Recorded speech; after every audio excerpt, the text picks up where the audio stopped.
భక్త మహర్షులందరికీ కూడా ఈశ్వరుని యొక్క అనుగ్రహం ఉండాలని కోరుకుంటూ స్వాగతం సుస్వాగతం. నేటితో మన లింగంగుట్టలో జరిగినటువంటి హోమాల సంఖ్య ఈశ్వరుని యొక్క అనుగ్రహంతో 89వ హోమం పరిపూర్ణంగా పూర్తయినది. మొన్న మనం జరుపుకునే మహాశివరాత్రి కార్యక్రమం 7 సంవత్సరాలు దిగ్విజయంగా పూర్తి. అంటే 7 సంవత్సరాలు మనము మహాశివరాత్రి కార్యక్రమం 7 మనం పూర్తి చేసుకున్నాం. అది అంగరంగ వైభవంగా అనుకున్న దానికంటే కూడా చాలా ఆనందదాయకంగా వైభవంగా ఈశ్వరుని అనుగ్రహంతో మనకు పూర్తయినది.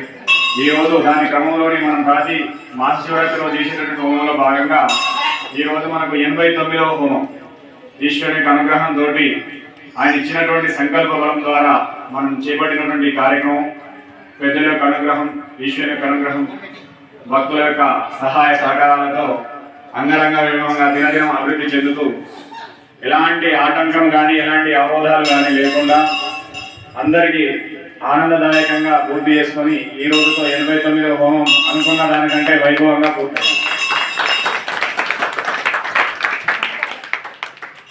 అన్ని రకాల పూజా కార్యక్రమాలు ఉండగా హోమమే ఎందుకు చేయాలి?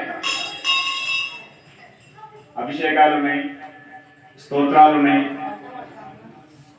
ఇంకెన్నో రకాల కుంకుమార్చన కార్యక్రమాలు ఉంటాయి ఆలయంలో. వాటిని అన్ని దృష్టి పెట్టి మనం హోమమే ఎందుకు సెలెక్ట్ చేసాం? హోమం చేయడం ద్వారా కలిగేటటువంటి లాభం ఏంటి? అందులో మృత్యుంజయ మంత్రముతో చేయడం వలన కలిగేటటువంటి ప్రత్యేక లాభం ఏంటి? అదొకసారి మనం ఆలోచన చేసుకోవాలి. అసలు హోమం అనేది ఎందుకు చేయాలి? దేనికోసం చేయాలి? మనం ఇక్కడ హోమం ప్రారంభించడానికి ముఖ్య కారణం ఏంటంటే ఈశ్వరుని యొక్క అనుగ్రహం, గురువు యొక్క స్వామి దత్తాత్రేయ స్వామి యొక్క ఆజ్ఞానుసారంగా మనం ప్రారంభం చేసాం. ఏమని చెప్పింది ఈశ్వరుడు మనకు? ప్రతి మాస శివరాత్రి రోజు ఖచ్చితంగా మనం మహామృత్యుంజయ మంత్రహోమం చేయాలి. దాని ద్వారా ఏం జరుగుతుంది? లోక కళ్యాణం జరుగుతుంది. అంటే భక్తుల యొక్క మనోవాంఛలు నెరవేరడం ద్వారా వాళ్ళకు ఉన్నటువంటి ఇతిబాధలు దూరమైంది. ఎందుకు ఆ మృత్యుంజయం చేయాలి? ఎందుకంటే ఈశ్వరుడు స్వయంభూగా ఉన్నాడు, అందులో పరమముఖంగా ఉన్నాడు. కాబట్టి ఆ పరమాత్మ గురుమూర్తి మనకి ఇచ్చినటువంటి ఆజ్ఞ ఏంటంటే ఇక్కడ ఖచ్చితంగా మృత్యుంజయ మంత్రమే జరగాలి. శివ పంచాక్షరి జపంతో పాటు మృత్యుంజయ మంత్రంతోనే హోమ కార్యక్రమం జరగాలి. అలా చేయడం వల్ల ఏమవుతుంది? మనకు ఒక జపము చేసినా లేదా ఒక పారాయణం చేసినా లేదా అభిషేకం చేసినా ప్రకృతిలో ఆ భగవంతునికి పరోక్షంగా అందుతూ ఉంటుంది. భగవత్ అగ్నిముఖేన అనే ఒక శ్లోకం ఉంటుంది ఉపనిషత్తులో వాక్యం. అంటే భగవంతుడు ఎక్కడ ఉంటాడు ప్రత్యక్షంగా అంటే అగ్నిలో ఉంటాడు.